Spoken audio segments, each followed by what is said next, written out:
Udah kelihatan belum? Udah. Oke, langsung aja ya.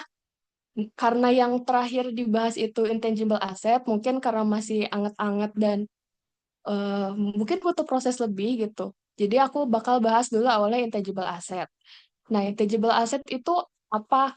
Intangible asset itu aset nggak berwujud. Dia nggak punya bentuk fisiknya. Tapi dia tuh bisa diidentifikasi, dimasukin ke aset, ke bagian aset. Nah, aset nggak berwujud ini atau intangible asset ini bisa didapat dari dua cara. Satu dibeli, satu lagi dibuat sendiri. Kalau dibeli, kita tinggal catatnya sebesar biaya yang kita keluarin aja. Kalau dibuat sendiri, ada yang namanya proses research dan development. Nah, kalau proses research, itu kita nyatat pengeluarannya sebagai expense. Kalau development, ada yang sebagai expense, ada yang dikapitalisasi. Yang dikapitalisasi itu yang apa? Yang kalau misalkan kita kontrak sama pihak lain untuk ngejalanin research dan developmentnya untuk eh, yang produksi aset tidak berwujudnya. Kalau terus ada juga yang kalau misalkan kita beli barang untuk memproduksi intangible asetnya itu, di mana barang tersebut bisa dipakai buat kebutuhan lain, bukan cuma untuk dibikin saat pembuatan intangible asetnya. Nah, nggak semua intangible aset ini bisa diamortisasi. Ada yang diamortisasi ini kalau yang umurnya terbatas, jadi bisa diidentifikasi gitu berapa umurnya. Ya gitu. eh Bagian-bagian, maksudnya jenis-jenis intangible asetnya mungkin tahu ya, ada trademarks, customer list, copyright, franchise, patent, goodwill, dan kebalikannya goodwill itu bargain purchase. Ya, teori lebih lengkapnya bisa lihat di PPT. Kita langsung lihat soalnya ya. Aku di sini ambil soal nomor 4 di modul 14. Transaksi berikut yang melibatkan aset tak berwujud PT Mandala yang terjadi pada atau mendekati 31 Desember 2023. Lengkapi bagian di bawah ini dengan menulis entry jurnal yang diperlukan pada tanggal tersebut untuk mencatat transaksi pada 31 Desember 2024. Untuk mencatat setiap amortisasi yang dihasilkan, jika tidak ada entry yang diperlukan pada tanggal tertentu, tulis no entry. Jadi kita bikin dua jurnal, satu di akhir tahun 2023, satu di 2024 buat amortisasinya. Yang pertama yang A, PT Mandala membayar PT Garuda sebesar 50 juta untuk hak eksklusif untuk memasarkan produk tertentu, menggunakan nama dan logo Garuda dalam materi promosi. Waralaba berjalan selama PT Mandala masih aktif berbisnis. Waralaba ini termasuknya franchise, jadi kita jurnalnya franchise to cash sebesar 50 juta. Kemudian yang B, PT Mandala menghabiskan 60 juta untuk mengembangkan proses manufaktur baru. Kelayakan ekonomi tidak tercapai dan telah mengajukan paten. PT Mandala percaya bahwa aplikasinya akan berhasil. Di sini ada kata mengembangkan proses manufaktur, berarti dia lagi proses research and development. Jadi kita masukin dia research and development expense sebesar 60 juta, to cash sebesar 60 juta. Kemudian yang C, pada bulan Januari 2024, pemohonan paten PT Mandala dikabulkan. Biaya hukum dan pendaftaran yang dikeluarkan adalah 14 juta. Paten berjalan selama 20 tahun. Proses pembuatannya akan bermanfaat bagi PT Mandala selama 10 tahun. Nah, ini kita nggak nyatet di tahun 2023 karena ini kejadiannya di bulan Januari. Jadi kita skip dulu ya yang C-nya. Langsung kita yang D. PT Mandala mengeluarkan 17.200.000 sehubungan dengan mengamankan salah satu patennya. Paten berakhir selama Desember 2027. Di sini kita catat paten tugasnya 17.200.000. Yang kemudian ada yang E, PT Mandala mengeluarkan 48 juta dalam pembelaan paten yang gagal. Akibat putusan yang merugikan, paten dengan sisa yang belum diamortisasi sebesar 25.200.000 dianggap tidak berharga. Sebenarnya aku masih 50-50 ngerjain ini, tapi karena di sini aku nganggapnya PT Mandala ini dia udah ngeluarin uang buat ngebelain patennya, aku anggap sebagai legal expense sebesar 48 juta. Kemudian, karena ada dibilang katanya paten yang belum diamortisasi sebesar 25.200.000 itu udah nggak berharga lagi. Berarti kita sebenarnya udah ngakuin patennya, Berarti kita anggapnya loss on patent 25.200.000 dan kita ngekredit patennya 25.200.000 dan cash sebesar 48 juta karena kita mengeluarkan biaya untuk pembelaan atas patennya. Kemudian yang terakhir, yang F, PT Mandala membayar Bestari Laboratorium sebesar 10.400.000 untuk pekerjaan penelitian dan pengembangan yang dilakukan oleh Bestari di bawah kontrak untuk PT Mandala. Manfaat tersebut diperkirakan akan berlangsung selama 6 tahun. Nah, dari tadi yang ada pengecualian yang nggak kita masukin ke Research and Development Expense. Ini masuknya karena termasuk satu udah PT Medal ini kontrak sama pihak lain, jadi kita kapitalisasi biaya ini sebesar 10.400.000 sebagai Research and Development to cash 10.400.000 sebesar 10.400.000. Oke, ada yang mau tanyain dulu sampai sini? Kalau enggak, aku lanjut tahun 2024 ya. Tahun 2024-nya, kita tulis dulu ini yang bulan Januari 2024. Nah, ini kan kita ngeluarin biaya PT Mandala, maksudnya ngeluarin biaya sebesar 14 juta untuk patennya. Paten berlaku selama 20 tahun, proses pembuatannya akan berlaku bagi PT selama 10 tahun. Kita catat tanggal 1 Januarinya, paten sebesar 14 juta, cash-nya 14 juta. Kemudian kita cek lagi di atas, yang franchise ini 50 juta, kita nggak amortisasi. Kenapa? Karena kelihatan juga di soal nggak ada keterangan biaya, maksudnya waktu pemanfaatannya. Jadi kita nggak perlu amortisasi. Yang kedua, yang B juga sama karena ini kan masuknya expense, jadi nggak usah. Kemudian yang ini, yang paten sebesar 14 1,4 juta.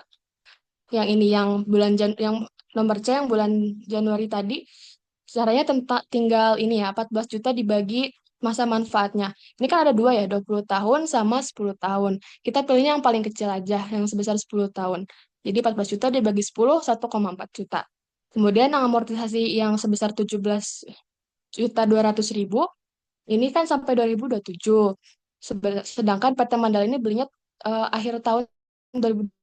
Berarti kita hitung tahun pertama tahun 2024, 2024, 2025, 2026, 2027 sebesar berarti selama 4 tahun 17.200.000 dibagi 4 jadi 4.300.000. Kita sini amortisasi expense to paten sebesar 4.300.000. Kemudian yang terakhir ada yang research and development juga diamortisasi sebesar manfaatnya ini selama 6 tahun berarti 10.400.000 dibagi 6 sebesar dibuatkan aja ya 1.733 sekian. Jurnalnya amortisasi expense to research and development.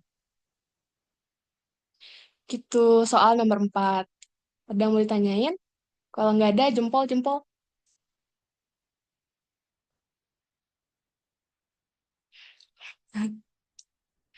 Oke, oke, aman ya. Semoga dapat mudah dimengerti. Oke, lanjut ke soal nomor 5. Ini tentang goodwill. Kalau goodwill ini dapetinnya pakai cara yang agak lain ya. Lebih, ya kita ada usaha sedikit untuk nyari tahu besarannya. Soalnya, pada tanggal 31 Mei 2024, PT Aneka membayar 3,4 M untuk mengakuisisi seluruh saham biasa PT Harapan yang menjadi divisi dari PT Aneka. PT Harapan melaporkan laporan posisi keuangan sebagai berikut. Ditentukan pada tanggal pembelian bahwa nilai wajar aset bersih PT Harapan yang dapat diidentifikasi adalah 2,8 M. Terus ini adalah laporan posisi keuangannya sebesar net asetnya sebesar 2 M. Ditentukan bahwa nilai jumlah terpulihkan atau recoverable amount-nya sebesar 2,1 M. Pertama, soalnya minta goodwill yang diakuinya berapa, kerugian perubahan nilainya berapa, atau impairment loss-nya berapa. Kemudian ini asumsi kalau recoverable amount-nya dalam jumlah lain. Jadi selain equipment, kita juga bisa amortisasi ini ya, eh, intangible asset. Pertama kita tentuin dulu goodwill-nya. Buat nentuin goodwill-nya, kita cukup perhatiin harga pembelian ininya, divisinya sebesar 3,4 M. Terus lihat juga fair value of net assetnya ini, nilai wajar aset bersih sebesar 2,8 M. Sama di sini 2,8 M. Terus berarti goodwill-nya sebesar 600 juta. Nah, kemudian kita cari impairment-nya. Carrying amount-nya berasal dari sini, dari laporan posisi keuangan yang udah termasuk goodwill, net assets-nya, sebesar 2M. Di sini 2M, di soal recoverable amount-nya 2,1 M. Berarti recoverable 2,1 M. Kalau carrying amount lebih lebih besar dari recoverable amount, berarti ada impairment. Kalau carrying amount-nya lebih kecil dari recoverable amount, maka nggak ada impairment-nya. Jadi di sini karena carrying amount-nya lebih kecil dari recoverable amount, jadi nggak ada impairment. Di soal yang ketiga, baru di sini. Kalau misalkan recoverable amount-nya 1,8 M, bukan 2,1 M. Gimana jurnalnya? Di sini ambil lagi carrying amount-nya 2M, recoverable amount-nya sesuai soal 1,8 M, berarti kita ada loss 200 juta. Buat jurnalnya, loss on impairment to goodwill sebesar 200 juta. Gitu teman-teman. Kalau aman jempol ya, atau mau nanya, nanya aja.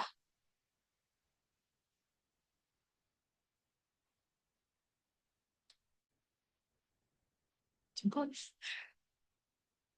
Oke, aman, aman. Oke. Hmm. Lanjut ke soal nomor 3. Kok nggak kecepatan kan ini ngomongnya? Enggak. Ah, oke, enggak. Lanjut ke soal nomor 3.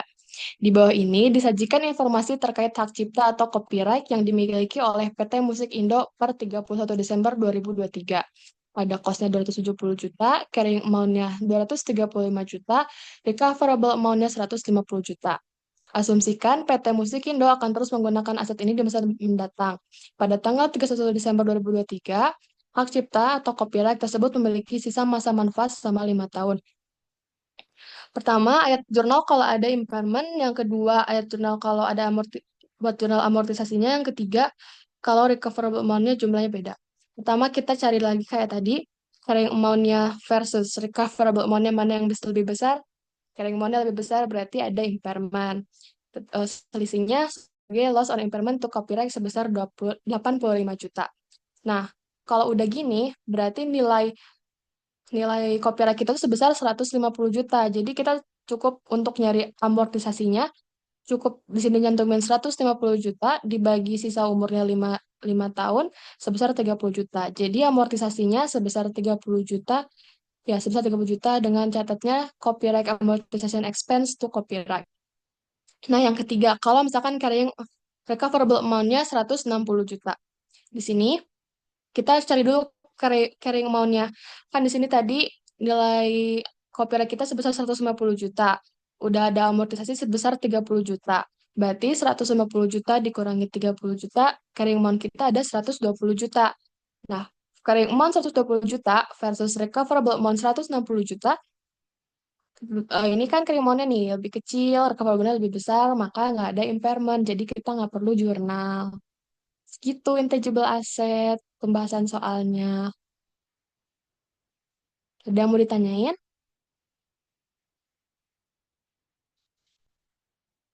Kalau nggak ada, jempol-jempol.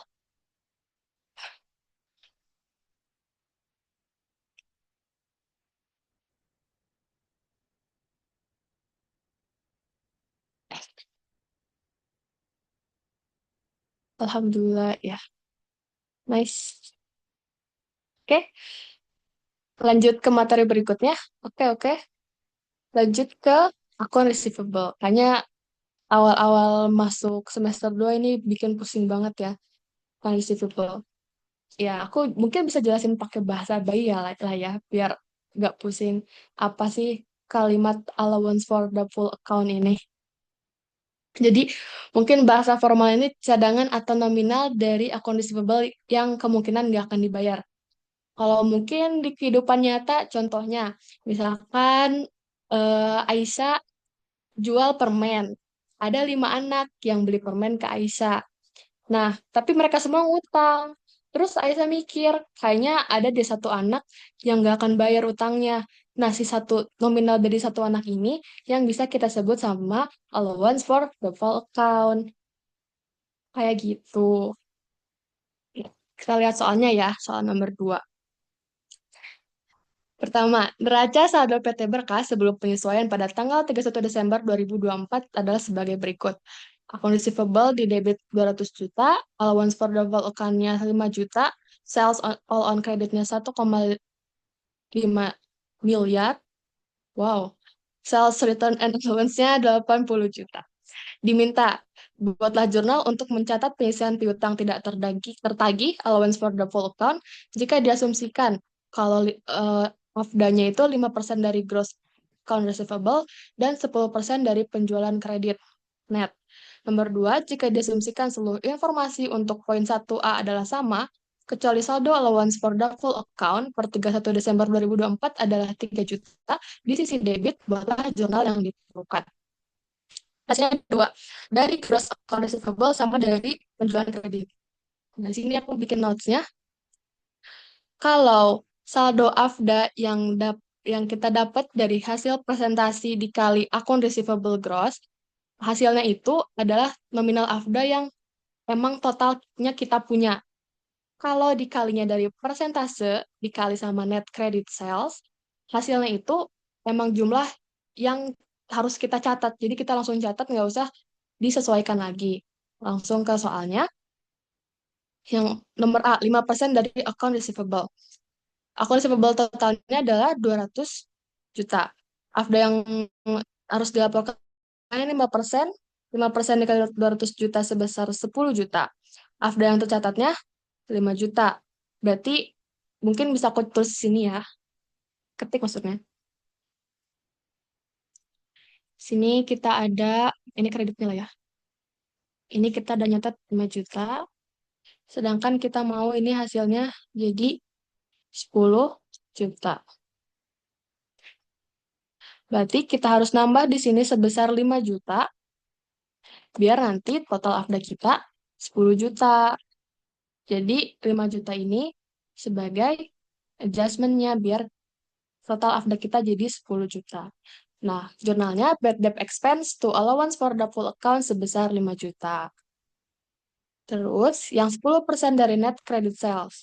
Nah, salesnya itu kan 1,5 M. Dikurangi dulu sales return dan allowance sebesar 80 juta. Biar kita dapat net sales-nya sebesar 1,1 miliar 420 juta. Wow, kaya ya. Terus saldo daftar yang harus dicatatnya tinggal kali dia 10% dikali 1,420 juta sebesar 142 juta. Nah, kita nggak usah nyesuaiin kayak yang tadi yang dikali dari akun receivable, kita langsung catat aja sebagai bad debt expense to allowance for the full account sebesar 142 juta. Kayak gitu. Nah, kalau misalkan ada AFDA-nya 3 juta di sisi debit dari 5% dari akun receivable. Berarti 200 juta dikali 5% lagi harus laporin 100 juta. Kalau ini, di sini kita ada 3 juta. AFDA normalnya kredit ya. Terus di sini ada 10, kita mau dapat 10 juta. Nah, berarti biar kita dapat 10, ini ya, biar dapat 10 juta, kita harus hilangin dulu nih 3 jutanya. Berarti kita harus nambahin 13 juta karena kan kredit berlawanan debit, kita tambahin 13 juta di sini sebagai penyesuaiannya biar nanti hasil AFDA kita 10 juta. Hmm, kelihatan. Nah, ini 13 juta. Jadi jurnalnya bad debt expense to allowance for the full account 13 juta. Ada yang mau ditanyain? Aku boleh nanya nggak? Boleh. Kenapa, Nanda? Eh, Mau memastikan aja sih. Jadi kan aku tuh pernah lihat soalnya tuh ada yang credit sale sama yang ada cash sale gitu. Nah, ketika Mm-mm. semisalnya menggunakan net credit sales itu berarti tetap yang diperhitungkannya hanya yang credit sales dikurangi sales return and allowance, yang cashnya itu nggak usah diperhitungkan. Ya, jadi kan kita nyari sales itu nggak merhatiin cash-nya kan. Karena kita sales itu biar jadi net kan dikurangin sama sales return dan allowance, dikurangin sales diskon. Dan nanti itu baru jadi net sales-nya. Oh, jadi yang kalau misalnya nanti ada keterangan kayak ya ada yang cash sales sama credit sales Yang cash sales itu nggak usah diperhitungin. Ya, pakai net credit sales. Oh, oke oke. Ya, sama-sama. Makasih juga. Udah, kalau ada yang mau nanya lagi, kalau nggak ada, jempol. Izin nanya dong, Ciel, maaf. Oh, boleh. Kenapa, Lili? Kan tadi kan gak dihitung ya jadinya cash yang di tahun sebelumnya 5 juta itu. Mm-mm. Kan itu buat saldo AFD yang dicatat. Nah, untuk saldo AFD yang dilaporkan Mm-mm. itu pakainya yang mana? Tetap 142 juta itu atau Hmm. apa itu? Berarti gini, oke, berarti di awal kan di sini di soalnya ada afdanya 5 juta di kredit. Ini di aku di sini aja kali ya. Nah, ini afdanya. Kita punya afda di sini 5 juta di kredit. Karena di sini adjustmentnya langsung 142 juta, berarti afdanya kita tinggal nambahin 142 juta. Berarti total afdanya dari 142 juta ditambah 5 juta. Jadi total afdanya 147 juta gitu. Oke, Aman, Li? aman-aman. Makasih ya. Iya, sama-sama. Ada yang mau nanya lagi?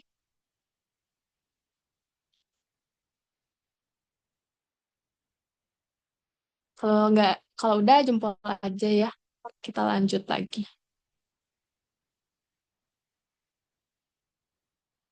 Yang mana ya?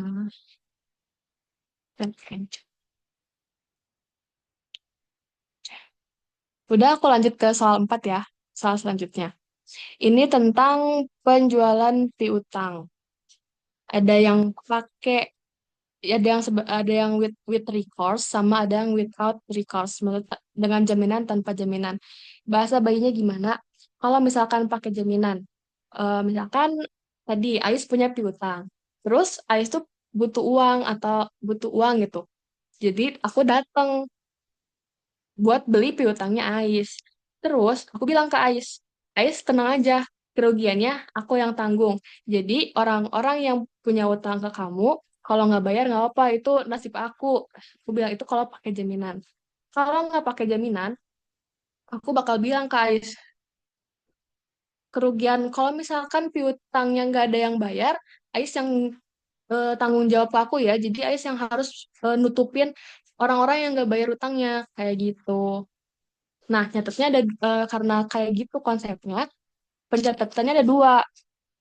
Nah, yang without recourse, kita ngekreditnya akun receivable. Terus kayak biaya pengeluarannya bisa dianggap loss on sale of receivable. Kalau with recourse dengan jaminan, kita nyatetnya recourse liability. Biaya pengeluarannya sebagai finance charge. Kenapa recourse liability? Karena tadi itu seolah-olah punya hutang ke aku. Karena dia harus tanggung jawab kan atas akun receivable-nya itu. Kayak gitu. Jadi kita langsung lihat soalnya ya. Tanggal 1 Mei 2022, PT Sukses memfaktorkan atau menjual piutangnya sebesar 10 juta kepada PT Dana Finance dengan persyaratan without recourse basis. PT Dana Finance membebankan beban keuangan atau finance charge sebesar 5% dari nilai akun receivable dan menahan dana sebesar 2% dari nilai akun receivable untuk berjaga-jaga jika PT Sukses mengakui adanya diskon penjualan. Langsung nilainya aja ya. Yang B, buatlah jurnal oleh PT Sukses untuk tanggal 1 Mei. Yang C, buatlah jurnal oleh PT Dana Finance untuk tanggal 1 Mei. Dan D, diasumsikan kalau itu kita pakai without, maksudnya kita pakai with recourse basis. Pertama kita jurnal PT Sukses dulu. Di sini PT Sukses yang jualnya ya, berarti dia kehilangan akun receivable-nya. Berarti dia dapat uang sebesar, sini, dia dapat uang 10 juta, tapi kan dia harus bayar biaya lainnya yang ditahan itu sebesar, misalkan ini, tadi kan finance charge-nya sebesar 5%. 5% dari 10 juta, 500 juta, due from factor-nya itu maksudnya biaya yang ditahannya 2% sebesar 200 juta. Ini cash-nya berarti disesuaikan aja ya. Ini kan akun 10 juta. Berarti selisih dari 10 juta dan ini, due from factor dan loss on sale-nya sebesar 9,3 juta cash yang kita terima bersihnya. Terus untuk PT Dana Finance yang belinya, dia dapat akun receivable sebesar 10 juta. Terus dapat ini ya, dia Terus data customer-nya 200 ribu, interest revenue-nya 500 ribu, dan cash-nya dia berkurang sebesar 9.300.000. Kalau misalkan with recourse, tadi tinggal diganti aja account receivable-nya jadi recourse liability, dan loss on sale of account receivable-nya jadi finance charge. Di sini sama due from factor sama cash sebesar yang tertera di sini. Ada yang mau ditanyain? Iya, aku mau tanya. Iya, Ebi. Aku masih bingung tentang recourse liability itu maksudnya gimana ya, Ciel? Terus bedanya sama return liability apa? Terima kasih. Return liability. Oh, aku baru dengar. Paling gak apa aku jawab yang recourse liability-nya ya. Soalnya kalau return liability aku takutnya karena baru dengar juga. Aku mungkin bisa jelasin recourse liability-nya aja. Karena kan tadi yang kita pakai recourse liability kalau dengan jaminan. Tadi mungkin bayangannya Ebi punya piutang dari 5 orang ini. Ebi punya piutang. Terus Ebi mau jual piutangnya Ebi ke orang lain. Tapi karena dengan jaminan, jadi maksud dengan jaminan itu, kalau misalkan ada yang nggak bayar piutangnya, Ebi itu harus tanggung jawab sama karena yang nggak bayar itu. Misalkan totalnya 10 juta, ada yang nggak bayar 1 juta, tapi karena udah dijual dengan dijaminkan, Ebi harus bayar ke perusahaan yang belinya sebesar 1 juta. Makanya kita anggapnya di cost liability karena si piutang kita ini buat perusahaan walaupun ada yang nggak bayar. Kayak gitu. Oke, oke. Terima kasih, Elika. Aman nggak? Aman, aman, aman. Oke. Ada lagi? Maaf, aku ada lemot juga. Ini berarti kalau misal tadi itu kan kita nyatat ya, itunya pas Mm-mm. dari cost liability. Itu tuh berarti yang nyatet kita sebagai yang jual utangnya atau kita sebagai yang nanti beli terus dapat kerugian pas dicatatnya itu. Kita kita yang jual utangnya. Jadi kita ngejadiin dia sebagai karena kita punya tanggung jawab kan si akun akun receivable itu sudah jadi tak jadi buat buat perusahaan yang beli. Tapi itu jadi tanggung jawab kita kalau misalkan ada yang nggak bayar. Jadi itu kalau ada nggak bayar kita masih harus tanggung jawab gitu. Oke, makasih. Tuh Lili. Iya, sama-sama. Ada lagi? Ya, maaf, aku mau make sure aja. Berarti kalau dia dengan jaminan, kita Hmm? harus membayar utang yang tidak terbayar. Tapi kalau tanpa jaminan, Hmm. kita tidak perlu membayar utang yang tidak terbayar gitu ya. Ya, jadi makanya kita nge-credit account receivable karena ya kalau misalkan ada yang nggak bayar, ya udah bukan urusan kita lagi gitu. Karena perusahaan udah beli full semuanya, kalau ada yang nggak bayar, udah nggak apa kayak gitu. Oke, oke, thank you. Iya, sama-sama. Aku mau tanya dong, aku Ada lagi? boleh boleh Iya, iya boleh. dijelasin nggak maksud kali konsep yang dutu apa itu tuh dutu customer dan dutu boleh di scroll? Oh, Nah, ya oh ya do boleh. from factors atau dutu customer itu konsepnya tuh gimana sih maksudnya? Oh, konsepnya. So kayak biaya biaya gimana ya? Kan kalau misalnya ada transaksi gini, kita biasanya suka nggak dapet misalnya ada yang kita ngambil untung atau ada biaya-biaya lainnya kayak gitu. Tapi kan ini dia ngambil dua faktor itu biar kayak tadi karena ini kan tanpa jaminan ya. Biar nanti eh full semuanya tuh buat yang baru gitu. Punya pemilik si akun sebenarnya tuh jadi full semua pemilik yang baru kayak buat ya jaga-jaga gitu loh. Tapi intinya biaya-biaya lain-lain lah mungkin sederhananya ya. Ini kan due to customer sama due from factor. Maksud due from factor ini maksudnya di jurnal dari yang jualnya. Kalau due to customernya dari ini dari yang belinya kayak gitu. Susah jelasinnya kalau ini. Maaf ya Nanda. Oke, ya aman aman tapi kebayang lah. Oke, thank you Oh thank you. iya. Ya, sama-sama. Ada lagi? Izin minum dulu ya. Ya, Ciel, aku mau nanya. Mm-mm. Bedanya loss on receivable sama finance charge apa? Atau sama aja? Kayak maksudnya boleh aja Mm-mm. kalau pilih salah satu gitu. Loss Tahu nggak? unreceivable kalau dia tanpa jaminan. Kalau finance charge kalau dia dengan jaminan. Ini ada aku tambahin tabelnya di sini. Ini perbedaan without recourse sama with recourse. Kalau kalau biar nggak pusing kenapanya, mungkin bisa diingat aja ininya, jurnalnya. Eh, Kayak oke, gitu. makasih. Ya, sama-sama. Ada lagi? Kalau nggak ada, aku lanjut ke soal satu lagi ya, yang account receivable. Oke, lanjut aja ya. Soal nomor 3. Wah, ini jurnalnya lumayan ya. Berikut adalah informasi yang berhubungan dengan piutang yang dimiliki oleh PT Raja Wali. Pertama, tanggal 1 Juli, PT Raja Wali menjual barang dagangan kepada PT Garuda dengan harga jual 10 juta ya, 10 juta dengan syarat maksudnya syarat 2%, kalau maksudnya dapat diskon 2% kalau bayar dalam jangka waktu 10 hari. PT Raja Wali mencatat penjualan dan piutang bersih dan seterusnya. Langsung aja ya jurnalnya. Yang pertama tanggal 1 Juli. Karena ini dari awal pakai net sama gross. Nah, net gross method. Kalau net, kita nyatet diskon, kita ngakuin diskonnya dari awal banget. Jadi waktu kita nyatet piutang kita itu langsung udah nominalnya udah dikurangi diskon. Kalau gross dia tinggal nyatet sebesar utuhnya aja kan. Nah, ini makanya karena ini net kita nyatetnya 9,8 juta karena 10 juta dikurangi diskonnya. Diskonnya 200 ribu ya teman-teman.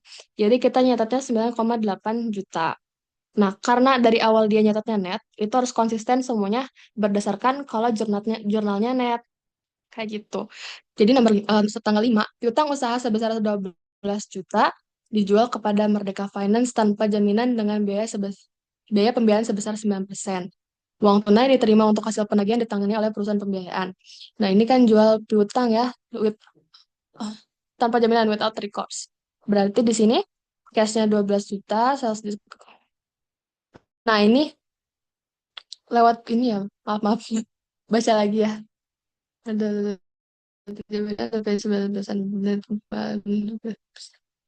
Oke, dijual. Oh, ini aku nyatetnya nggak kayak tadi. Aku nyatetnya dipisah gitu. Karena waktu itu ngerjainnya pusing. Jadi aku pisah gini, kayak biar lebih rinci aja gitu kejadiannya. Kita dapat uang dulu sebesar 12 juta dari jual akun receivable. Nah, karena kita jualnya itu tanggal 5. Iya, oke, oke. 11.760. Sales di forfeited-nya 240 juta, 240 ribu. Sebentar guys, aku boleh mikir dulu ya. Dengan biaya pembiayaan. Oh iya, maaf lupa ke bacanya. Semua akun ini telah melewati periode diskon. Oke, karena kan ini metode net. Berarti awalnya dia tuh nyatetnya bukan sebesar 12 juta, tapi 12 juta udah dikurangi diskonnya. Anggap anggap aja di sini diskonnya itu sebesar 2%. Berarti 12 juta kali 2%, 240 ribu. Jadi kita udah waktu awal nyatet, kita udah nyatet 12 juta ini dikurangi 240 ribu. Nah, makanya di sini ada sales discount forfeited-nya. Karena udah lewat masa diskon itu artinya diskon yang hangus gitu. Diskon yang hangus sebesar 240 ribu dan akun 760. Karena yang tadi tadi awal aku bilang dia awal nyatetnya sebagai metode net. Nah, itu 240 tuh kayak diskon hangusnya lah. Jadi ini dapat cash 12 juta, ininya segini. Terus karena ini tanpa jaminan, jadi finance charges sebagai loss on sale of account receivable sebesar 1,1 juta 80 ribu dan ngurangin cash juga 1,080 ribu. Lanjut tanggal 9, piutang spesifik sebesar 9 juta dijaminkan kepada Gemilang Finance sebagai jaminan untuk pinjaman sebesar 6 juta dengan financial charge sebesar 6% dari jumlah pinjaman. Perusahaan pembiayaan akan melakukan penagihan. Semua piutang telah melewati masa diskon. Ini nyatet 9 jutanya pakai gross. Berarti karena tadi dari awal dia pakai net, kita balikin dulu saldonya, saldo akun receivable-nya, biar jadi berapa ini? 9 juta. Nah, berarti kita balikin dulu nih, biar 9 juta. Akun receivable-nya 180.000, karena diskon sebelumnya kan, kali 2% aja guys, ini 9 juta, kali 2%, dikurangin itu, dia nyatet sebagai netnya. Terus sales discount forfeited-nya 180.000. Terus dia minjem uang. Jadi di sininya cash dia dapat uang 5.640.000 karena nggak utuh 6 juta. Karena dia harus bayar 360.000 tadi kan finance charge-nya sebesar 6%. Kemudian di bawahnya ada notes payable sebesar 6 juta. Kemudian yang 11, tanggal 11. Oh iya, oke. Maksudnya tanggal 29, PT Garuda memberitahu PT Raja Wali bahwa ia dinyatakan bangkrut dan hanya akan membayar 10% dari utangnya. Buatlah ayat jurnal untuk menghapus saldo tak tertagih dengan menggunakan metode penyisihan. Catat kenaikan berutang pada 11 Juli ketika periode diskon telah berlalu. Nah, yang tadi ini, nah yang tanggal 1 ini dia dia dia nggak bayar sampai periode diskon, jadinya kita balikin dulu saldo akun receivable-nya biar sebesar 10 juta kayak awal. Jadi akun receivables tuh sales discount forfeited-nya 200.000. Nah, karena dia udah nggak bisa bayar dan cuman bisa bayar 10%, berarti 1 juta doang, kita ilangin akun receivable-nya. Kalau untuk penghapusan akun receivable, jurnalnya gini, allowance for the full account tuh akun receivable sebesar 9 juta. Karena kan dia cuma bisa bayar 1 juta ya, berarti kita anggapnya utang dia tuh sisa 1 juta lagi. Jadi kita ilangin di 9 jutanya. Kemudian yang terakhir, PT Raja Wali melakukan penilaian individual atas wesel tagih dengan nilai tercatat 350 juta. PT Raja Wali menentukan nilai sekarang dari wesel tersebut adalah 275 juta. Nah, ini selisihnya anggap aja sebagai loss on notes receivable to allowance for notes receivable sebesar 75 juta. Gitu, teman-teman. Ada yang mau ditanyain? Tapi mohon maaf ya, soalnya yang ini agak bikin pusing juga. Aku jawab sebisanya kalau ada pertanyaan. Cil, aku mau tanya lagi. Iya, ntar Oke, Ebi minum dulu ya. take your time. Makasih. Ya, kenapa Ebi? Itu jadi yang tanggal 31 itu mirip Mm-mm. kayak jurnal impairment kah? Iya, mirip. Soalnya waktu itu pernah dibahas sama Bu Indri juga. Ya, sama Bu Indri itu dibahas, dia anggapnya sebagai ini. Oh, oke. Berarti itu patokannya apa? Recoverable amount juga kah? Dari selisihnya aja sih ini. 350 dikurangi 275. Oh, jadi Kayak yang gitu. eh, perbandingannya gimana? Kan kalau yang carrying kan kalau yang impairment kan kalau misal recoverable Mhm. amount-nya lebih tinggi berarti nggak ada impairment loss. Kalau yang ini gimana? Tadi aku kurang ngerti tadi. Ini. Nih, ini kan gini. Ini nilai tercatatnya maksudnya bisa kita anggap carrying amount-nya kan 350 juta. Hmm. Di sini ada nilai sekarangnya 275 juta. Maksudnya recoverable amount-nya lah. Ini Hmm. kan lebih besar yang 350 juta sama 275 juta. Sebenarnya yang kayak gitu tuh dilihat dari nilai buku versus nilai worth dia saat ini tuh berapa kayak gitu. Nanti kalau yang tadi kondisinya yang lebih besar lebih kecil, nah itu tergantung ada impairment atau enggak kayak gitu. Oke, oke. Terima kasih, Ciel. Iya, sama Semiwiw ya, guys. Kasusnya mirip soal. Oke, ada yang mau tanya lagi? Ini mau izin nanya juga ya. Boleh di Iya, scroll ke atas ya? boleh. Lagi. Nah itu tuh yang nomor Lagi? Juli yang tanggal 5. Kan piutang usaha sebesar Ya. 12 juta dijual. Nah aku Mm-mm. kiranya 9% itu bakal mengurangi total cash yang diterima dari PT Raja Wali itu. Oh, oke. Sebenarnya ngurangin kok ini, cuman aku nulisnya bisa gitu loh. Sebenarnya kalau bisa kita catat lagi, ya tinggal ini aja. Oh alah, Berarti sorry, ini aku gak kan. lihat tadi. Iya, maaf ya waktu aku ngerjain ini tuh agak pusing. Jadi daripada pusing aku eh, nyatetnya runtut gitu. Ini kita nulis dulu gini. Ya.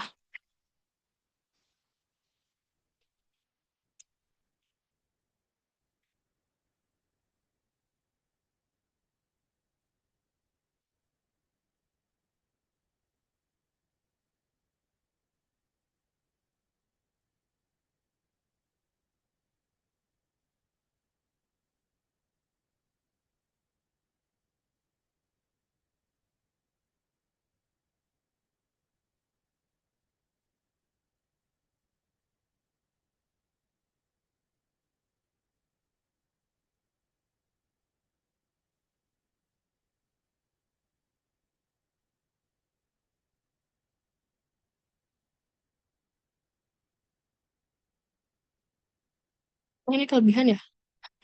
Maka tadi dimarahin. Nolnya kebanyakan guys, jadinya minus. 1, 2, 3. Nah, bisa bisa ini aku nyatetnya runtut aja kemarin. Sebenarnya bisa disederhanain kayak yang sebelumnya dibahas. Gitu. Ada yang mau ditanyain lagi?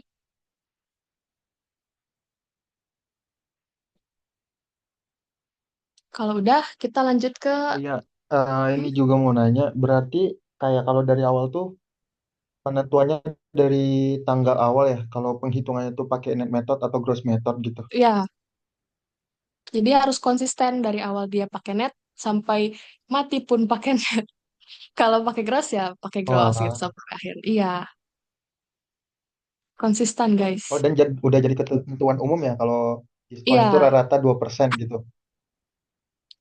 Oke, sebenarnya thank you. gimana perusahaan sih, cuman di sini waktu itu dijelasin juga sama Bu Indri, diasumsikan aja 2% karena dari awal dia karena keterangan di awalnya 2% gitu.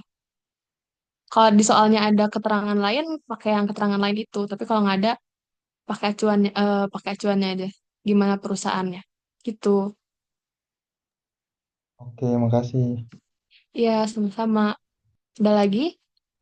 Izin tanya Ciel, berarti kalau misalnya nanti di soal keluar yang kayak gini, itu better kita ngejurnal pakai yang versi kamu di tabel apa yang tadi baru kamu ketik? Preferensi masing-masing aja. Kalau misalkan aku kan kadang suka nggak kebayang ya kalau langsung tiba-tiba menjadi A gitu. Aku harus tahu dulu prosesnya itu seperti apa. Biasanya aku nyatetnya suka agak ribet. Kalau misalkan mau yang simple kayak gini juga nggak apa-apa. Tapi kayaknya lebih mending yang simple ini deh biar waktunya nggak terbuang banyak mungkin. Iya gitu. Oke, makasih ya. Iya, sama-sama. Ada lagi?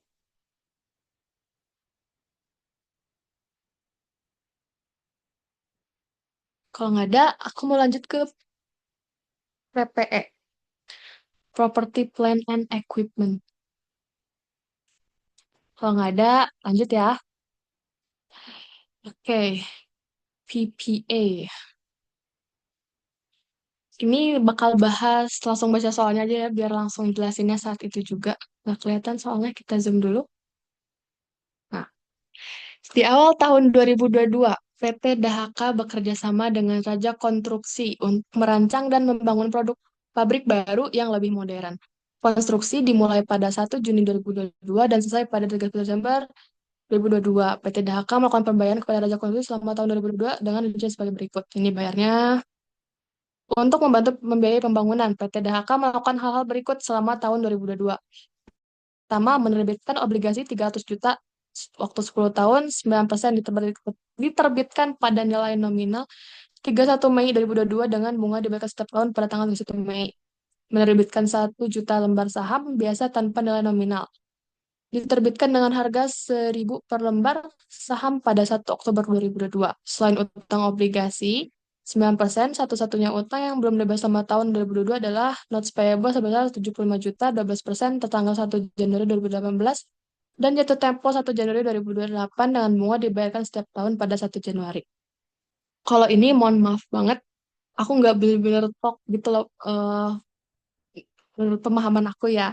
Tapi aku nyobain ngerjain kayak gini, semoga bisa membantu dan benar. Kalau ada yang mau ngoreksi juga nggak apa-apa. Tapi ini tuh mungkin aku jelasin dulu weight average accumulated expenditures-nya.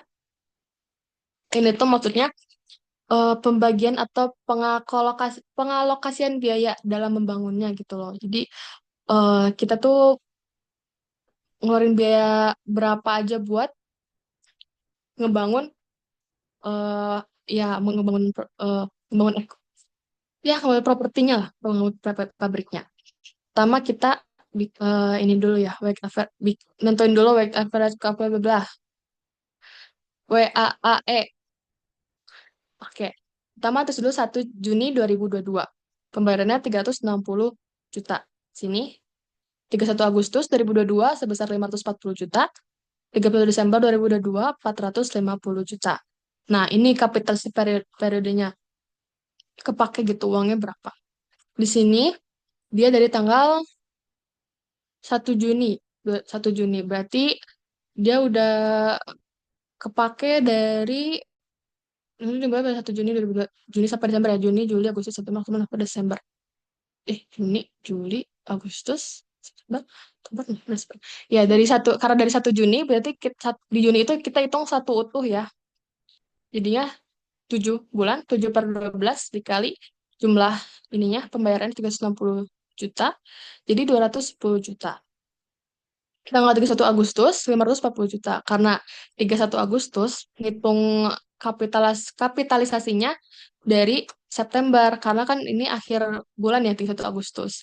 Jadinya 4/12. 540 juta dikali 4/12 jadi 180 juta. Terus yang 31 Desember 2022 ya karena kan udah gitu bangunnya. Jadi dia bayarnya akhir bulan juga. Jadi 0/12 gitu. Ya, udah lewat masa lah. Jadi 450 juta dikali 0/12 jadinya 0. Total weight average accumulated expenditure-nya sebesar 390 juta. Kemudian kita hitung dulu interest rate-nya. Interest rate-nya dari ini, notes payable. Sebesar 75 juta ya. Iya, sebesar 75 juta. Kenapa? Karena kan notes payable ini nggak dialokasikan khusus buat ngebangun pabriknya. Dia ada tugas lain lah selain buat ngebiayain pabriknya. Jadi kita bikin kayak gini-gininya lah. Capitalization rate-nya 9 juta per 75 juta sebesar ini tuh 12% ya. Nah, aku waktu itu ngerjain 2 kali karena bingung. Awalnya tuh, lihat dulu aja ya. Mungkin aku bakal bahas yang kemungkinan duanya aja. Ini 300 juta dikali 9, average accumulated expenditure 300 juta dikali 9%. Kenapa ini? Karena langsung 300 juta yang ini sebesar obligasi ini. Karena 300 juta ini utuh dipakai buat ngebangun pabriknya. Jadi langsung aja 300 juta dikali 9%. Sini available interest-nya 27 juta. Ini dari notes payable-nya 75 juta karena tadi udah kita kapitalisasiin buat nentuin berapa jumlah buat pembangunannya dikali 12% ini jadi 9 juta. Nah, awalnya tuh kan kalau lihat di PPT itu kita tinggal nentuin selisihnya aja dari total total ini dikurangi dikurangi ini tuh berapa. Tapi kan waktu dihitung total itu sebesar 90 juta, sedangkan notes receivable-nya tuh cuma 75 juta. Jadi aku nganggapnya 15 juta tuh dari saham gitu, nggak dari notes receivable-nya. Jadi di sini 75 juta, avoidable interest-nya 36 juta. Avoidable avoidable interest itu apa? Avoidable interest itu kalau misalkan kita ngebangun pabriknya, kita nggak akan bayar bunga berapa kayak gitulah. Kalau actual interest itu tuh bunga yang kita bayar bener-bener kita bayar karena kan oh my god baterainya habis. Ya kayak gitu. Nanti kita udah hitung avoidable interest-nya, kita hitung actual interest-nya. Kayak bener berapa kita harus bayar bunga berapa pada saat ini. Sebentar ya teman-teman. Oke. Nyampe gak? Nyampe nyampe.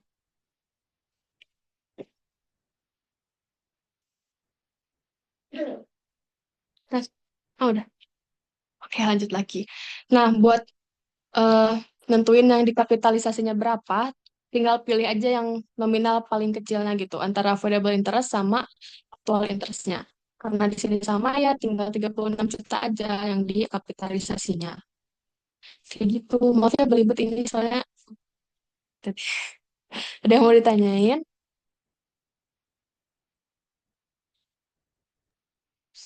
Ya, Liva, ini pengen minta Hmm? jelasin secara teori dan bahasa sederhana ya. Soalnya di kelas A, Mm-mm. di kelas A lagi, di kelas B ini tuh belum nggak pernah dijelasin gitu loh materi ini. Oh, bahasa bayi sepemahamanku ya. Kalau ini tuh kan kita mau bangun pabrik.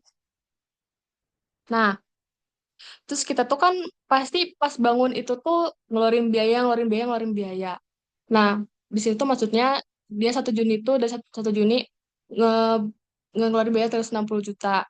Nah, sedangkan kita pembangunan dari 1 Juni sampai Desember. Kita tentuin aja ini maksudnya dari pembayaran ini dia masuk seberapa lama dalam pembangunan gitu loh. Karena 1 Juni sampai Desember.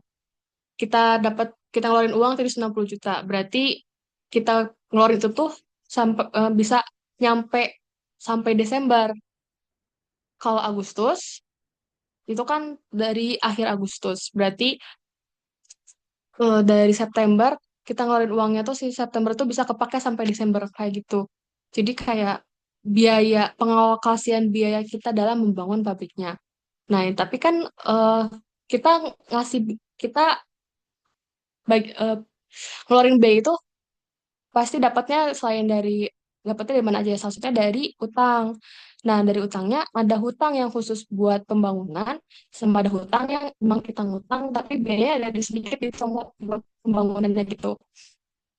Nah, makanya di sini yang 300 juta ini. Kan kalau yang ini kan dia di dulu yang 300 juta ini.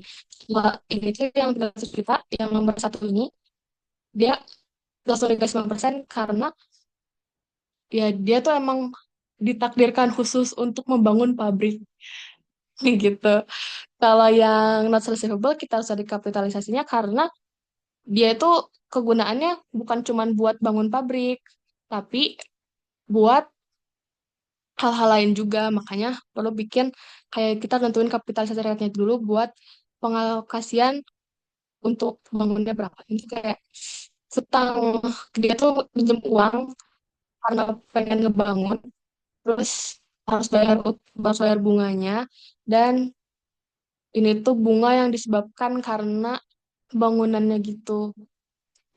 Tapi kan ada dua ya, avoidable sama actual. Maksudnya kalau mungkin avoidable itu eh kalau bunga yang kita bayar karena kita bangun bangunannya. Kalau misalkan actual interest tuh ya benerannya gitu, kayak total bunga yang emang kita harus bayar karena kita punya utang. Kalau ya mungkin avoidable interest tuh lebih benernya kalau misalkan kita nggak ngebangun, kita bakal save berapa uang ya, kayak gitu deh. Maaf ya kalau belibet. Ya kayak gitu. Juna. Iya. Oke, ada yang mau tanya lagi. Maaf ya kalau misalkan kalau kalau aku pribadi kalau bingung sama materinya, biasanya aku plek kayak contoh soal aja gitu. Ya kayak di PPT kayak gitu. Terus nanti dipikirin lagi ini kenapa gitu. Atau nanya ChatGPT, tolong jelaskan pakai bahasa bayi kayak gitu. Ada yang mau tanya lagi?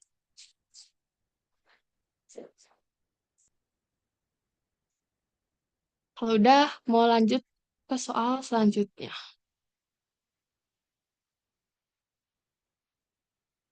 Aku lanjutin ya. Oke, soal nomor 3. PT Bima Sakti menukar mesin dengan nilai yang diperkirakan sebesar 17.550.000 ribu. Biaya tercatat sebesar 27 juta dan akumulasi depresiasi sebesar 13.500.000. Dengan PT Lembayung, untuk mesin yang dimiliki PT Lembayung, mesin tersebut memiliki nilai taksiran sebesar 16.950.000, biaya tercatat sebesar 32.400.000 dan akumulasi depresiasi sebesar 17.820.000.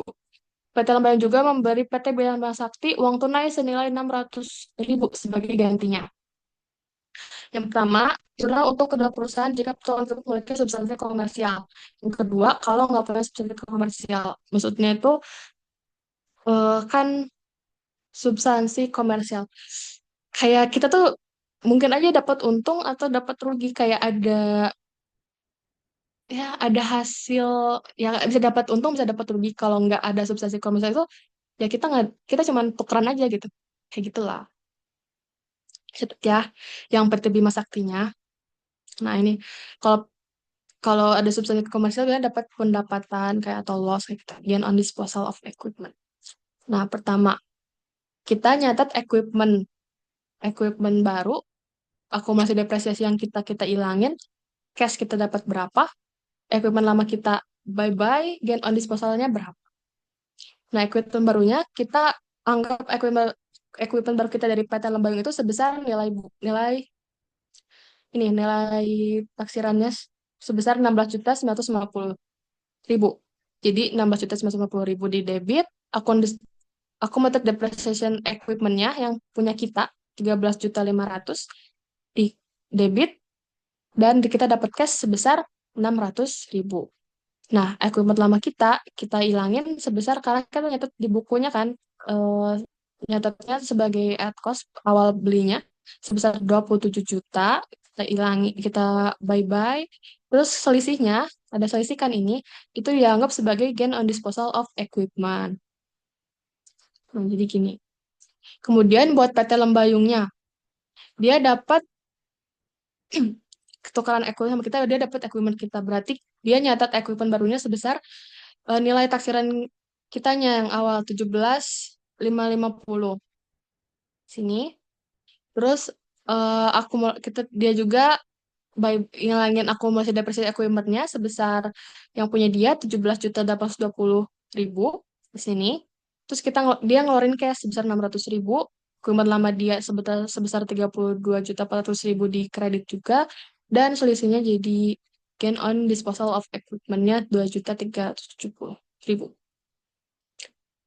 Kayak gitu. Kemudian kalau without commercial substance, ini aku sempat nonton di YouTube gitu caranya. Jadi kita cuma perlu nyatat equipment out-nya berapa yang sebesar yang nilai nilai awal catat itu 27 juta. Kita dapat cash-nya berapa, kita debitin juga akumulasi depresiasi kita berapa. Nah, terus selisih dari equipment lama dikurangin selisih dari kredit sama debitnya, itu kita anggap sebagai nilai 12.900.000, nilai equipment barunya sebesar 12.900.000-nya. Buat PT Lembayung juga sama, dia eh equipment lamanya di kredit 32.400, dia ngeluarin cash sebesar 600.000, terus akumulasi depresi equipmentnya 17.820.000 di debit, dia yang punya dia, terus selisih dari kredit dan debitnya dianggap sebagai nilai equipment yang barunya sebesar 15.180.000. Itu ada yang mau ditanyain? Aku mau nanya dong. Iya, boleh. Itu tadi boleh di scroll atas nggak yang with commercial substance? Mm-mm. Itu kan yang PT Lembayung itu dia mencatatkan kembali gain on disposal of equipment. Eh, Kenapa ya dia nyatatkan lagi, kan maksudnya lebih tepatnya dia beli dan malah menambahkan uang lagi 600.000 supaya dapat equipment yang baru itu. Bentar, kayaknya aku ini ya sama kok. Aku sih nganggapnya karena misalkan kalau kalau bingung gitu kenapa. Aku tuh selalu mikirnya aku kurang berapa nominal di sebelah mana gitu. Jadi aku kan kalau kalau gen itu masuknya normalnya di kredit ya. Jadi karena ini tentang komersial substance, mungkinnya rugi atau untung. Jadi karena aku kekurangan saldo di kredit, aku tambahin gain on disposal of equipment kayak gitu. Kalau aku pribadi ya, hacksnya. Oh, oke oke. Terima kasih. Ya, sama-sama. Ada lagi? Cia, aku mau tanya lagi. Iya, Ebi. Kalau misalnya without commercial substance itu nggak boleh mengakui gain or loss kah? Terus itu tadi gimana perlakuannya? Nah, iya. Kalau without commercial substance itu lebih ke ya kita tukeran dengan nominal sama gitu. Kita nganggapnya tukeran dalam nominal sama. Biasanya sih aku baca itu eh, si equipment yang ditukar itu ya bener-bener kerjanya sama, ininya sama, pokoknya semuanya sama gitu. Tapi kalau di soal kan ya ada keterangan-keterangan lanjutannya. Jadi aku juga sempat nyari di YouTube penjelasannya. Untuk equipment barunya kita tinggal dapat dari selisih equipment lama ini, kita dapat cashnya berapa, aku masih depresiasinya berapa. Nah, ini selisih dari sisi mana ini? Selisihnya di debitnya kan, maksudnya kita ini ada 27 dikurangin 13.500.000 dikurangin 600.000. Nah, sisanya itu dianggap sebagai nilai equipment yang barunya, kayak gitu.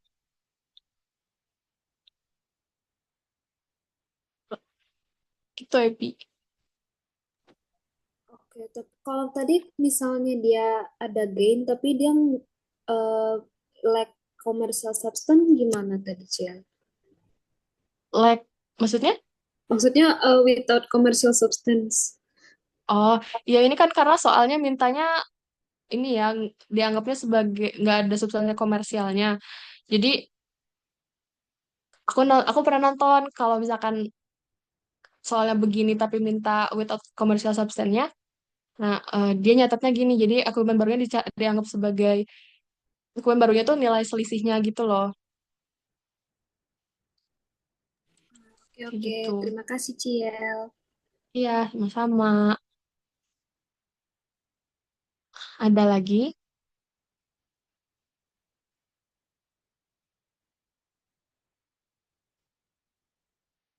Kalau enggak, aku lanjut ke soal selanjutnya ya. Sampai jam berapa ya ini? Kayak lanjut aja dulu. Soal 4. Ini tentang hibah dari, ya, oke, dapat hibah ya.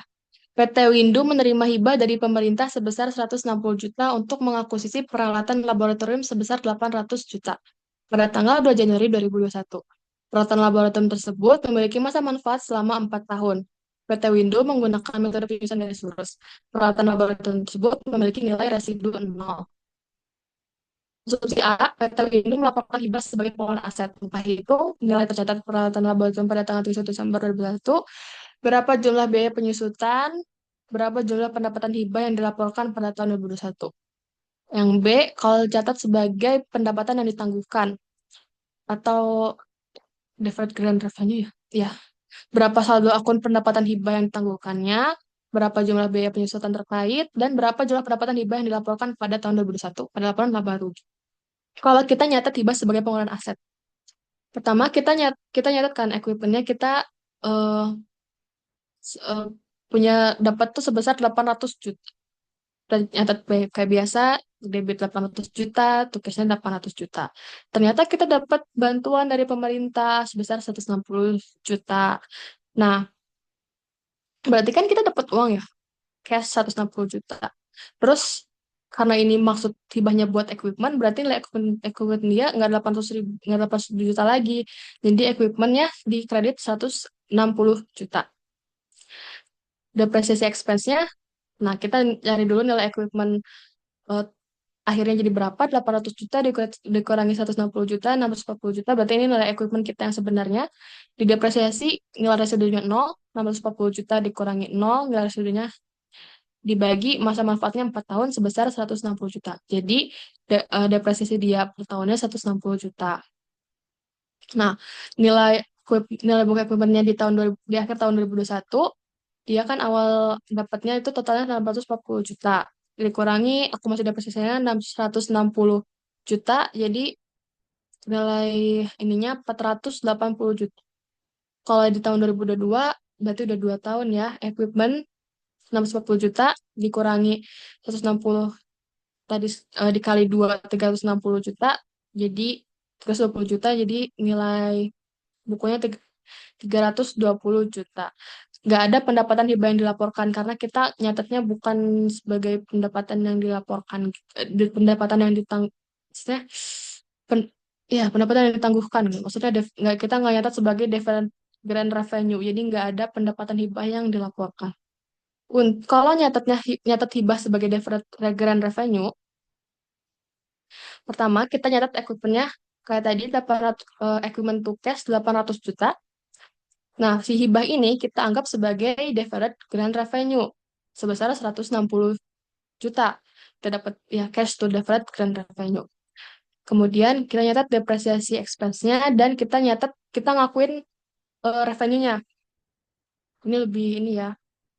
Nah, depresiasinya karena kita nggak nge-credit equipment, jadi nilai equipment kita utuh 800 juta. Nilai residunya 0, 800 juta kurangi 0 ya 800 juta dibagi 4, 200 juta. Kita depresiasi per tahunnya 200 juta. Terus, deferred grand revenue kan kita dapat hibahnya 160 juta. Di sini ada masa manfaat ya. Kita bagi aja selama kita bagi sama masa manfaat equipmentnya 4 dibagi 4, 160 juta dibagi 4, 40 juta. Nah, jadi amortisasi per tahun dari deferred grand revenue 40 juta. Di sini deferred grand revenue tuh grand revenue 40 juta. Kenapa? Ini tuh kita nganggap mereka ini sebagai hutang. Jadi ini kalau kemarin Ibu Indri jelasin di kelas A, eh nih dia masuknya ke current liabilities sama non current liabilities sama current liabilities. Di sini nih kita catat deh equipmentnya ini sebesar ini kayak tadi ya kayak yang awal paling aku bahas ininya deferred grand revenue-nya. Jadi 160 juta. Maksudnya gini, karena ini tuh tahun 2021-nya. Maksudnya karena kita udah ngakuin revenue sebesar 40 juta atas deferred grand revenue-nya. Jadi kita punya sisa deferred grand revenue itu sebesar 120 karena kan dari 160 dikurangi 40. 120. Nah, tahun berikutnya kita ngakuin lagi kan sebesar 40 juta. Kita pisahin 40 juta buat di tahun berikutnya kita siap buat akuin 80 juta yang bakal diakuin tahun-tahun berikutnya dicatat sebagai di non current liabilities kayak gitu. Grand revenue yang dilaporkan di income statement sebesar 40 juta ya karena kan tahun ini ya 40 juta di sini grand revenue-nya 40 juta dan total depresiasinya di tahun 2022 adalah 400 juta. Kayak gitu teman-teman. Ada yang mau ditanyain?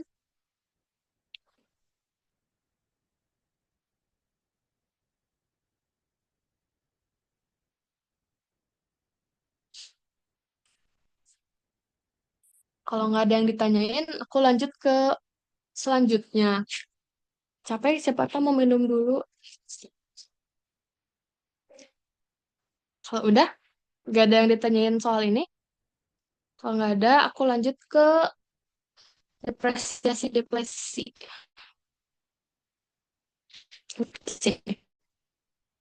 Wow, nge-lag. Nge-lag guys? Oh ya ini. Ya. Lanjut ke depresiasi. Nah, depresiasi ini, hmm? Depresiasi ini ada beberapa metodenya ya. Ada straight line method, activity method, sum of the years digit method, dan metode double declining balance method. Nah, kita langsung ini aja, eksekusi. Sebuah mesin dibeli seharga 180 juta, nilai residu 100 nilai residu 12 juta, masa manfaatnya 5 tahun, beroperasinya bisa 100 jam sebelum perlu diganti. Untuk pembukaan 31 Desember, operasi mesinnya dari tahun 2024 20.000 jam, 2025 25.000 jam, 2026 15.000 jam, 2027 30.000 jam, dan 2028 10.000 jam. Nah, ini dipakainya di activity method ya, yang jam-jam ini. Nah, untuk pertama ada straight line method. Ini tinggal dibagi sama estimasi masa manfaatnya ya, tapi kita tentuin dulu depreciation base-nya. Dari 180 juta dikurangi 12 juta, 168 juta. 168 juta ini dibagi 5. Nah, ini depresiasi per tahunnya. Bisa dilihat ya, teman-teman. Kalau activity method ini tergantung jam yang dipakainya. Kita tentuin dulu depreciation base-nya totalnya jadi 168 juta.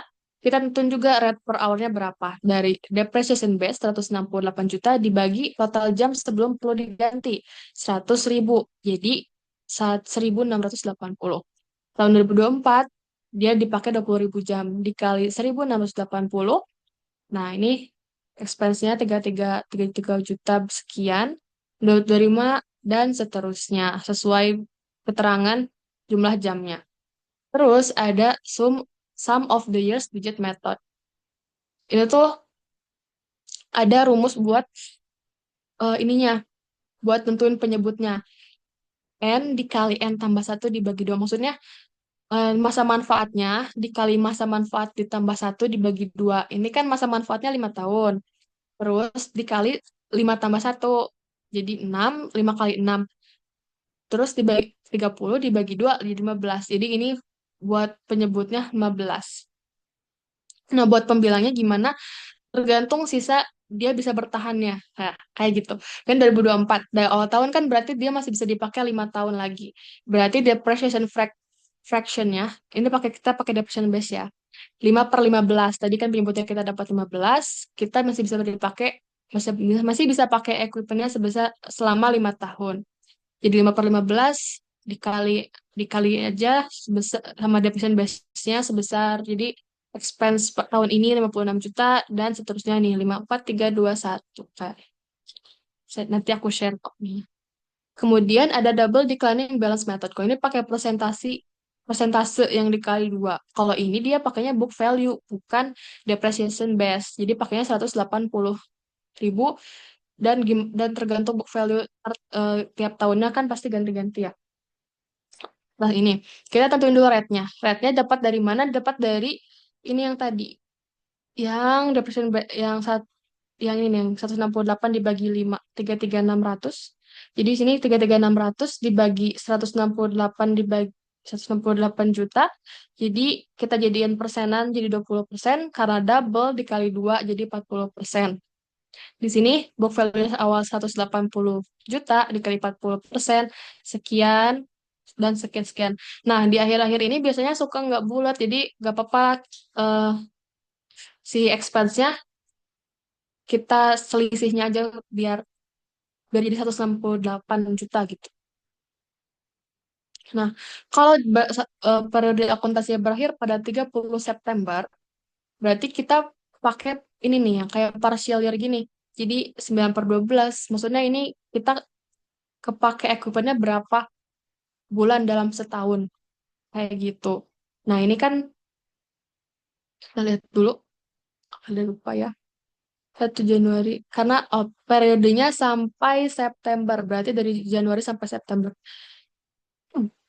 Kita belinya 1 Januari. Dari Januari, Februari, Maret, April, Mei, Juni, Juli, Agustus, September. Karena September udah beres, berarti kita dipakai equipment-nya selama 9 bulan. Jadi 9/12. Nah, ini 9 per ini tinggal dikali sama yang annual expense yang tadi kita hitung kayak awal tadi.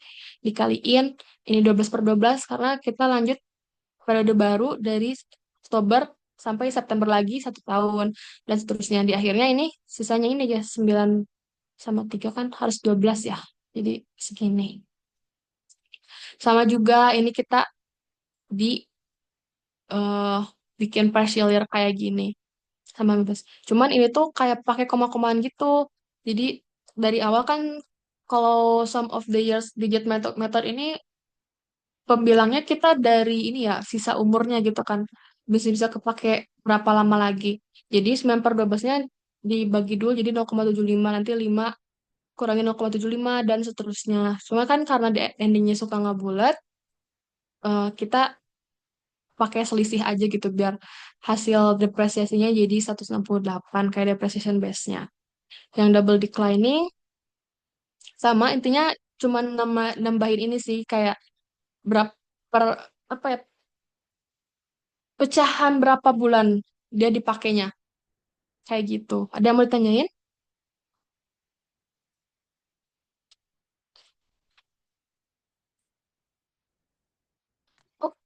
Kalau nggak ada, udah sih harusnya kalau eh, oh ini ada lagi. Oh ini mah impairment udah sama aja kayak yang tadi. Paling ini revaluasi. Kalau impairment aku skip aja ya, karena sama kayak yang intangible asset. Cuma bedanya dia nge-credit depreciation. Kalau ini nomor 3, PT Sedayu Group memiliki tanah yang dibeli dengan harga ini bisa dibilang, kita tanah yang dibeli dengan harga 120 juta pada tahun 2024. Perusahaan memilih untuk menggunakan akuntansi revaluasi untuk memperhitungkan tanah tersebut, nilai tanah di bla bla bla bla.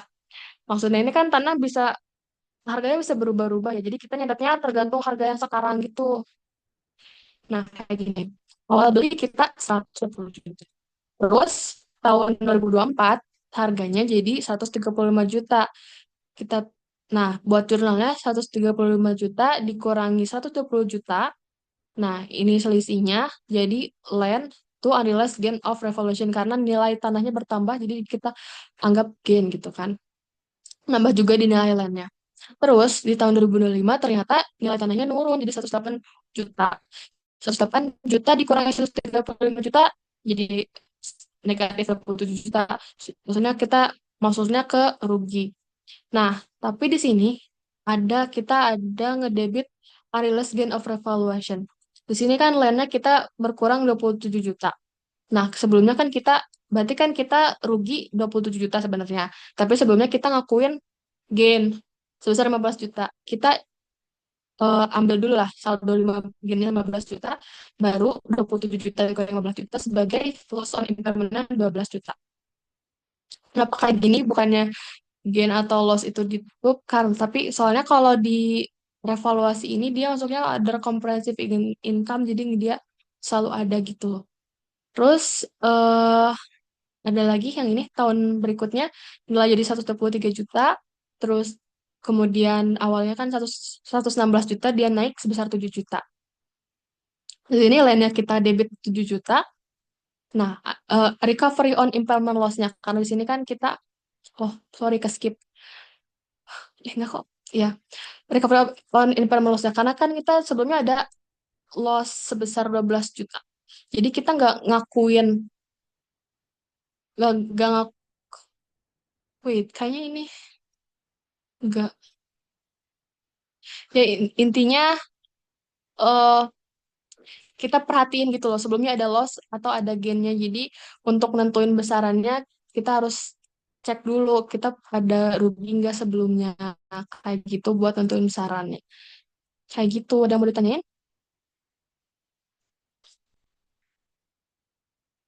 Udah ngantuk ya kayak. Kalau udah kita lanjut kita lanjut lagi ya.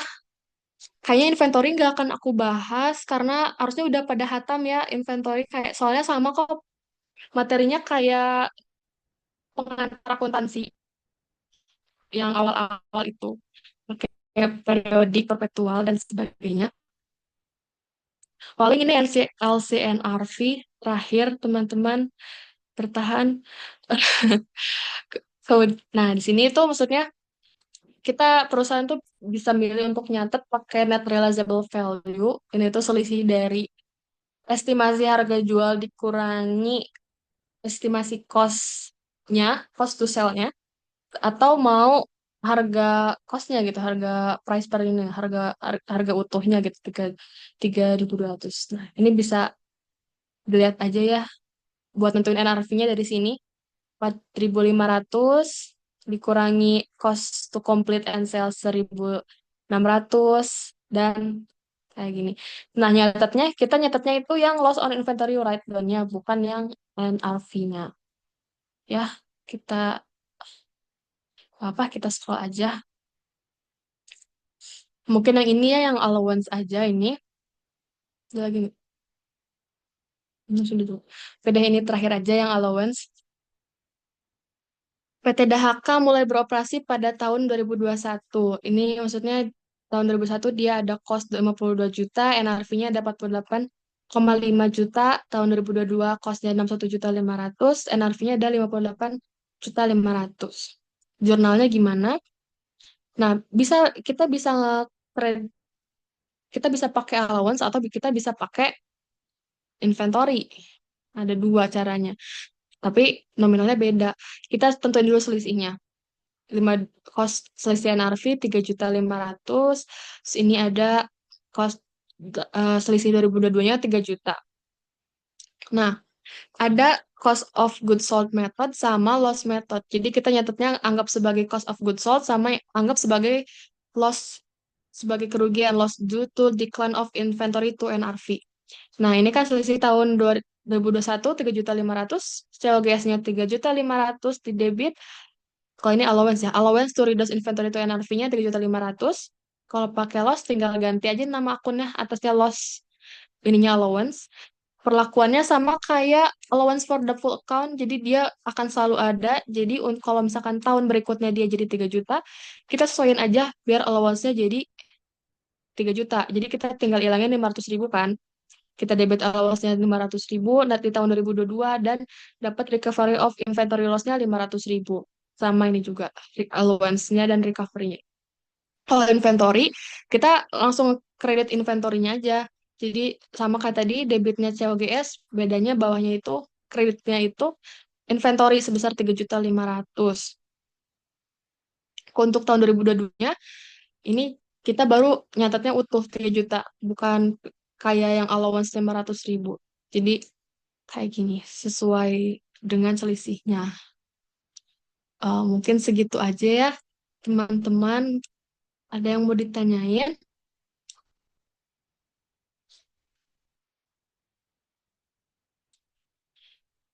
Oh, sebentar.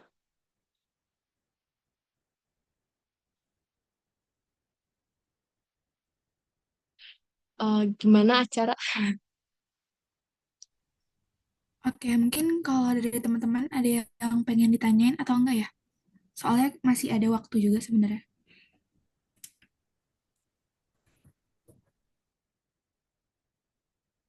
Oke, tapi kalau misalnya dari Cial juga udah cukup, terus dari teman-teman juga udah clear, udah boleh ditutup juga.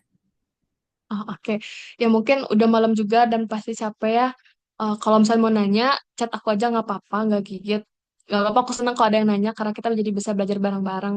Makasih udah mau belajar bareng sama aku. Makasih juga udah diskusi bareng. Semoga apa yang aku sampaikan bisa bermanfaat dan bikin IPK kita 4 semuanya. Tapi ya, makasih semuanya. Assalamualaikum warahmatullahi wabarakatuh. Semoga UAS-UASnya lancar semuanya, semuanya nilainya bagus. Terima kasih banyak, Cil. Oke, makasih banyak ya. Teman-teman jangan Makasih lanjut banyak. dulu ya. Mau Makasih, ada Cel. rekomendasi. Makasih Yel. banyak, Ciel. Makasih, Cil. Eh, boleh dokumentasi dulu. Cil, sorry boleh di stop dulu gak ya share-nya? Dan buat teman-teman semua eh, yang bisa on cam boleh on cam ya. Jangan live dulu ya guys, bentar, semenit iya.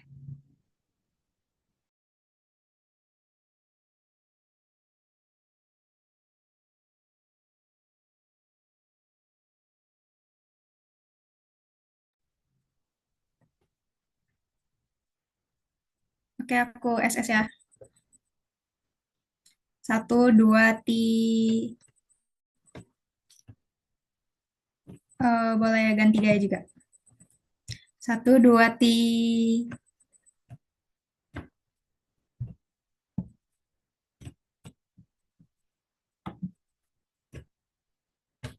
Oke, makasih guys. Makasih teman-teman, udah boleh live ya. Semangat puasnya.